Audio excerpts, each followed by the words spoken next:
So what's up guys, so eto na, nakuha na natin ang bago nating service. So kapatid yan ni Kakito. So ito, isa-set up na natin to guys, Kakito. So pandito na lang isa sa ano, ang panlolong ride na natin, itong GTR 150. So 2021 model to. Second hand ko lang siya nabili guys. Ang dadagdag ko pa lang dyan itong step grill. Kasi ayaw magasgasan ng pairings niya, pero may mga minimal issue siya tulad nito, basag ng ano niya, inner pairings, ito basag din. Tapos dito may mga gasgas, yan, gas. Yan lang nung issue sa kanya, pero bago pa lang siya. Bali 5K odo siya na nakuha ko, 5.4 ang odo niya. Tapos ibinahin natin siya hanggang dito sa pataan. So yan, goods naman siya guys, all stock to, naka pipe lang, MBR 1.5, tapos naka shifter na single shifter, pero all goods naman guys. Bali stock na stock pa talaga siya, bagong bago, mga markings pa, fresh na fresh yung unit guys. Nakuha na, medyo madumi lang kasi napandili ko na sa trabaho na yan. So yan na nung pang service natin. So ito, may set up na natin to, ano na natin kasi may iwan na siya din sa bahay, kaya set up na natin na maayos yan kasi may pang service na tayo sa trabaho.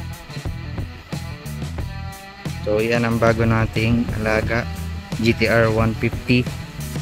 Tapos si Pakito, project bike na natin si Pakito. Sisimulan na natin nung, so ko siya ay Malaysian concept. Medyo ipon-ipon lang, tapos ipon-bili, ganun lang guys. So yan pa rin si Pakito, all stock pa din guys. Papa-refresh ko na lang ang makina nito, or i-refresh ko na mismo kung kaya.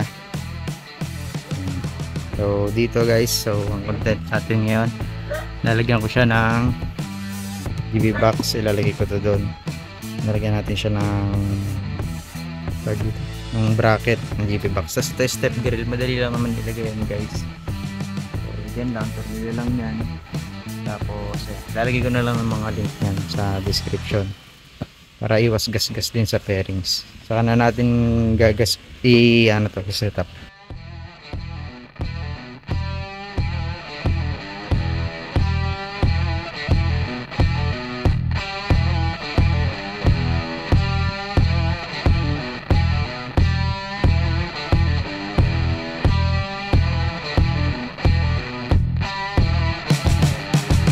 So ayan, 2021 model, 2022 acquired kasi 2022 nasa CR niya. Complete OR CR naman siya.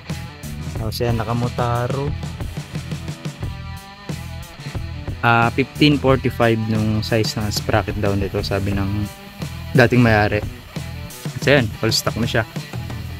Nakita nyo naman, yung gulong niya stock pang krasa pa, ay pang kasa. Tapos mga naka-itsalaya na bolts na siya lahat yan guys, mga ganyan yun. Tapos dito yan, tapos naka CRG na carbon, carbon to guys, na lever niya. Medyo formado na rin guys, pero maintain lang natin siya all stock. Siguro next time na natin yung set up na. Naka-itsalaya, puro itsalaya na yan guys, kaya formado na siya. Mga minimal issue lang nga, mga gas-gas, basag. Ito, basag din, siguro papalitan na lang natin yan next time. Pandili ko yan guys. Nakikita nyo ng odo,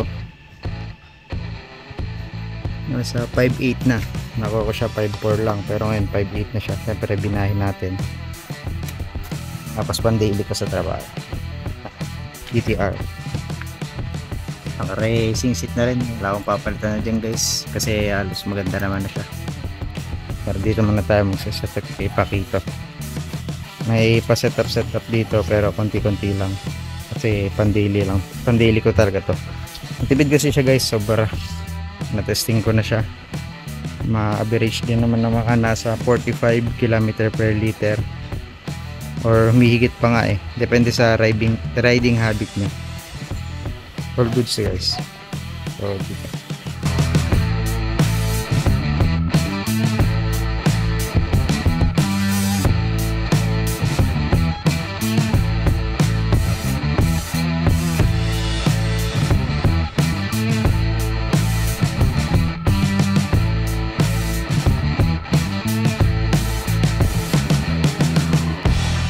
Yung, ito na ang aking 1.6 no mag